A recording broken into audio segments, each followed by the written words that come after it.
আমি নিজে একটা ইউনিয়ন পরিষদের চেয়ারম্যান ছিলাম, উপজেলা চেয়ারম্যান নির্বাচন করছি দীর্ঘদিন থেকে, কিন্তু এই কাশ্মীর নাম আমি কখনো শুনি নাই। যাক, এখানে শাহরুখ অনেক কথা বলছে, আর ওইখানে ব্যাক করবো না। যে নেতা সম্বন্ধে কথা বলছে সে তার সম্বন্ধে কথা বলা সেই যোগ্যতা অভিজ্ঞতা এই কাশিম সাহেবের নাই। তার এই যে কথাগুলো বলছে সে কোনো দলের ভাড়া হইয়া আইয়া পয়সা খাই আইসা এই বক্তব্যগুলা সে এখানে দিয়ে গেছে।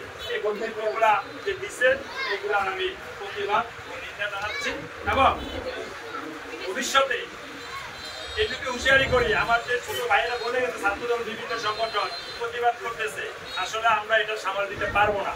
ওনার যদি কোনো ভবিষ্যতে কোনো কথার কারণে সে যদি অপমানিত হয় এটার জন্য আমরা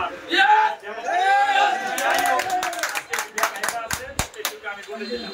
আর আন্দোলন সংগ্রাম এখানে জাকির ভাই বলে গেছে, আমাদের নেতারা তো প্রমাণ করে দিয়েছে এই 16 বছরের স্বৈরাচারী হাসিনা যেটা করেছে, ক্ষমতা থাকা অবস্থায় যে কথা বলতে পারে না কোনো বিরোধী দল, সেখানে রেজওয়ান সাহেব স্বয়ং নিজে এই দূষকদেরকে আওয়ামী লীগকে সরাসরি সে রক্ষার্থে মানে নিজের আত্মরক্ষার্থে গুলি করে তারাই গিয়েছি।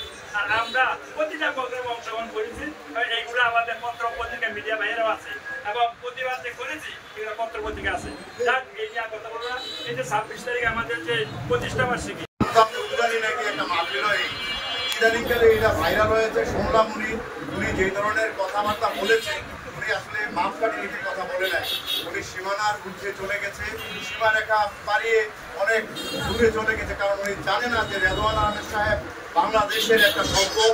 উনি প্রাচ্যের অক্সফোর্ড ঢাকা বিশ্ববিদ্যালয়ের সাবেক ছাত্রনেতা, উনি ডিজিএম এর 3 বারের সকল চেয়ারম্যান, উনি বাংলাদেশের মন্ত্রী প্রতিমন্ত্রী 4 বারের এমপি ছিলেন। ওনার বিরুদ্ধে উনি যে কুরুচিপূর্ণ বক্তব্য রেখেছেন, আমি লিবারেল ডেমোক্রেটিক পার্টি চান্দিনা পৌরসভার পক্ষ থেকে তার তীব্র নিন্দা এবং প্রতিবাদ জানাচ্ছি। আপনারা জানেন যে আগামী 26 তারিখে আমাদের যেই এখানে প্রতিষ্ঠা বার্ষিকী উদযাপন হবে, বিকাল 4 ঘটিকায় প্রত্যেকটা ওয়ার্ড থেকে আগের মতো সবাই মিছিল সহকারে প্রত্যেকটা ওয়ার্ড থেকে আপনারা যেখানে কার্যালয়ে সমবেত হবেন সেখানে আমরা কেক কাটবো, মিষ্টি খাবো এবং একটা বৃহৎ র্যালি আমরা চান্দিনা বার্ষিক সৌজন্যে আমরা বৃহৎ র্যালি এখান থেকে বের হবে। সবাই রাজনীতি করতে আসছেন রাজনীতি করেন, আপনার ভোটের প্রয়োজন ভোট দেন, কিন্তু একজন যোগ্যতা সম্পূর্ণ ব্যক্তিকে নিয়ে আপনার সমালোচনার অধিকার আপনার এই দেশে নাই এবং এই সমালোচনা করার এখতিয়ার অন্যের নাই। সুতরাং আমি আপনাকে বলতে চাই, আপনি যেভাবে ওই নারায়ণগঞ্জের থেকে আসছেন, আমার মনে হয় আপনি নারায়ণগঞ্জ আর ফিরা যাওয়ার মতো পরিবেশ সৃষ্টি করে ফেলেছেন। নারায়ণগঞ্জের থেকে আপনি যেহেতু এসেছেন, নারায়ণগঞ্জে যাওয়ার পরিবেশ সামনে করে ফেলেছেন। তবে যাই হোক, এই নারায়ণগঞ্জে যাওয়ার আগে আপনি ক্ষমা চেয়ে যাইয়েন, চান্দিনার জনগণের কাছে আপনি ক্ষমা চেয়ে যাইয়েন। ডক্টর রেজওয়ান আহমেদ কি জিনিস আপনি কিন্তু তাহলে এখনো জানেন না। আপনি যে ভোটের জন্য যে সমস্ত অন্যায় অপরাধ করেছেন, এই অপরাধের জন্য আমি মনে করি যে আপনি একজন রাষ্ট্রদ্রোহী, রাষ্ট্রদ্রোহিতার সামিল। তবে যাই হোক, সিনিয়র নেতৃবৃন্দ এখানে বক্তব্য রাখবেন, আমি আর আলোচনা দীর্ঘায়িত করি না। এখানে আমি আমার সভাপতি টানছি।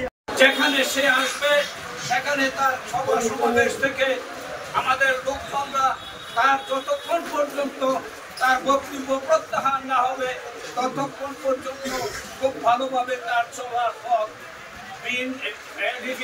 লোকজন নেতা কর্মীরা তাকে চলার জন্য সুযোগ সুবিধা দেবে না। কাজেই আপনাদের কাছে আগামী 26 তারিখে প্রতিষ্ঠা বার্ষিকী উপলক্ষে আয়োজিত এই কর্মী সভার দলীয় নেতৃবৃন্দ সুধী মন্ডলী ইসলাম আমার আগে অনেকে রেখে কাশ্মীর ব্যাপারে বিভিন্ন রকমের বক্তব্য রেখেছেন এবং প্রতিষ্ঠা বার্ষিকী উদযাপন উপলক্ষে আগামের উজ্জ্বল এখানে এই ব্যাপারে যথাযথ কার্যক্রম নেওয়ার জন্য তারা সিদ্ধান্ত নিয়েছে। তবে আপনাদের কাছে আমার একটা অনুরোধ থাকবে, 26 তারিখ অত্যন্ত গুরুত্বপূর্ণ একটা দিন। এইবারের ডেমোক্রেটিক